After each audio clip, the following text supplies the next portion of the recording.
Alam nyo, wag naman sana mangyari ang Pangulo ay mawala. 81 taong gulang na siya. Wag naman sana na talagang manghina na ang Pangulong Duterte. Marami ho siyang kaibigan. Nakasama ko rin po siya sa Kongreso. Manong June Esperon kasama siya. Ang sinasabi, baka ang ikasama ng kalusugan ng Pangulong Duterte ay wala siyang makausap. Dahil ang tao yan, parating gusto daw maraming kasama, maraming kakwentuhan, maraming kalokohan, kabiruan. Ngayon o, mag-isa. Kumakain mag-isa, walang alalay, at mahina na ang Pangulong Duterte. At akin po naalala sa ating kasaysayan, si Aguinaldo, isang napakagaling na bayani, kinikilala ng ating bansa.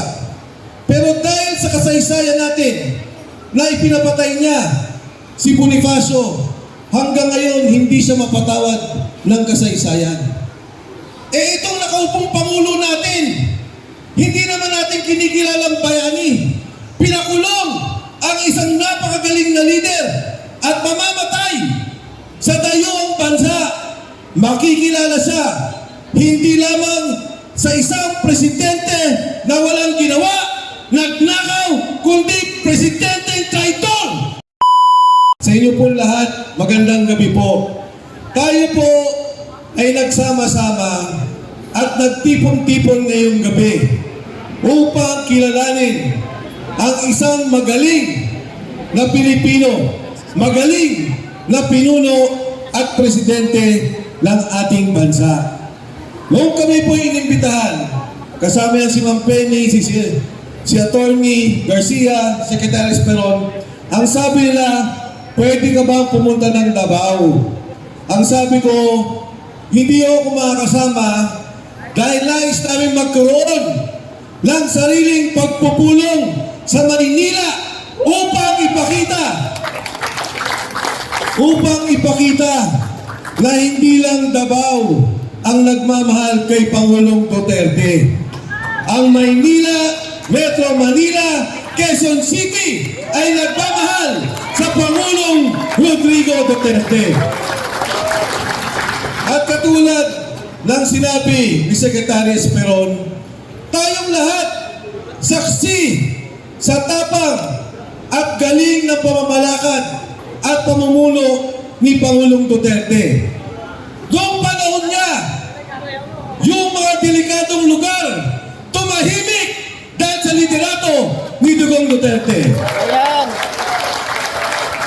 Dati pag umuwi ka, nag-aalangan ka dahil baka may mangyaring krimen na wala noong panahon ni Pangulong Duterte. Ang mga takot noong panahon yun, tayo ba, taong bayan, takot ba tayo ng panahon yun?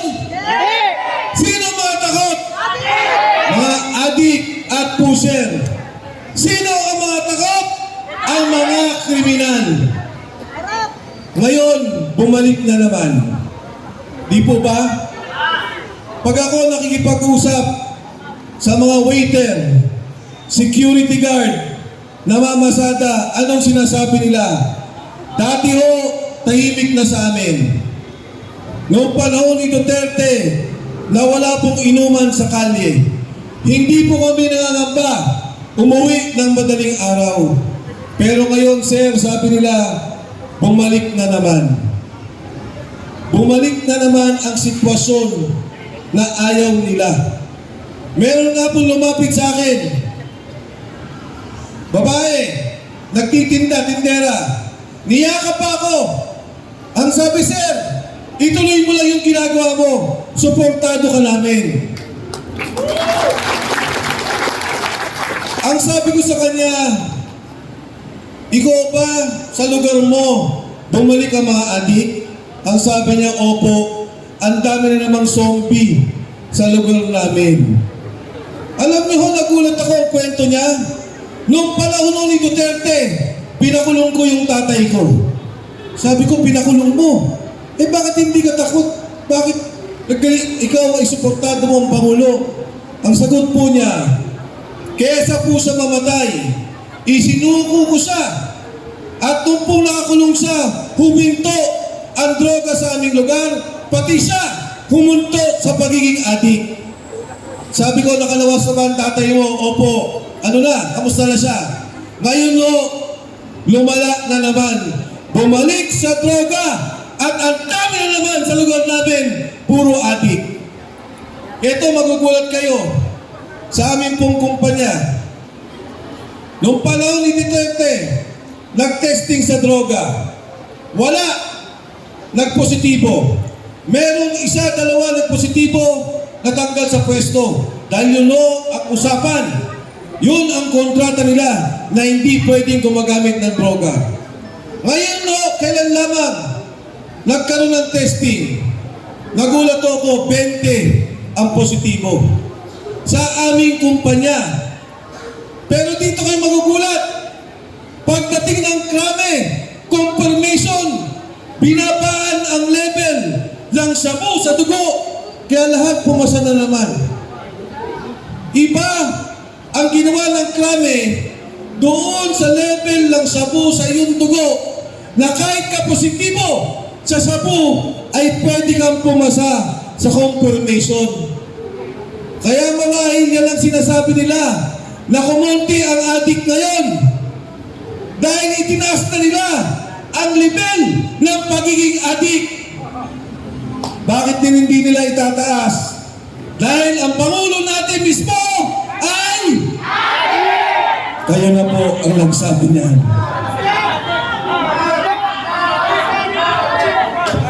Ngayon po, nagulat ako nung sinabi ng mga sundalo. Hindi ko po alam ang kwento. Ngayong kulang na aninagan at ngayon lang din nalaman ng pamilya Duterte ang nangyari sa kanilang ama.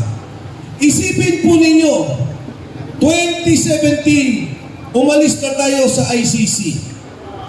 Lumabas tayo sa ICC. Sinimulan ang investigasyon kay Duterte 2023. Halos 5-6 na taon nang nawala na siya sa posisyon at wala na tayo sa ICC. Ano ang ginawa nila? Ang sabi ng mga sundalo, nagdadala po kami ng pera. Kami ang sumusundo, kami ang nagsisecure, at kami rin, ito ho ang pinakamasama, ang nagdadala ng witness. Doon kami sa lugar, sa bahay ni Saltico, sa Raffles, Makati, at pumupunta rin kami sa Midas Hotel. Dinadala ang mga witness laban kay Pangulong Duterte. Ang ibig sabihin, umpisa pa lang, ginawa na ng kwento, ginawa na ng investigasyon para talagang makulong at madampot ang Pangulong Rodrigo Duterte. Hindi independent, hindi patas, nagagawa ka ng investigasyon kung hindi nagdala ka mismo na magtuturo kay Pangulong Duterte. Di ba ho, ang kwento nila, $2 million nag-deliver po kami. Nagdi-deliver kami ng pera kay Senator Trillanes. Siya ang nagdadala ng witness sa Midas at doon sa Raffles. Kailan ka naman nakakita na yung tao walang krimen, kukuha ka ng mga testigo, idudugtong-dugtong mo ang storya. Para ano? Para matanggal at madampot ang Pangulong Duterte. Alisin siya sa Pilipinas, dalhin sa malayo, at doon litisin ang kanyang pagkakasala o ang kanyang krimen na kanilang sinasabi. Pero mga kasama, katulad lang sinabi ni Atty. Garcia, ang ICC ang pinakahuli na korte na pupuntahan ang bawat bansa. Pag gumagana ang korte, merong gobyerno, hindi mo kailangan ilabas kung sino man. maging Pilipino o anuman ang kanyang nasyonalidad. Dito ba sa atin, gumagana ba ang korte? May hukom ba tayo? May Korte Suprema ba? Alam niyo mga kasama, si Pangulong Erap nagkaroon ng kaso dito nilitis sa Pilipinas. Ikinulong diyan po sa veterans. Nang panahon ng Pangulong Gloria Macapagal Arroyo, nagkaroon din siya ng kaso. Alam niyo yung kay Erap, 4 billion pesos.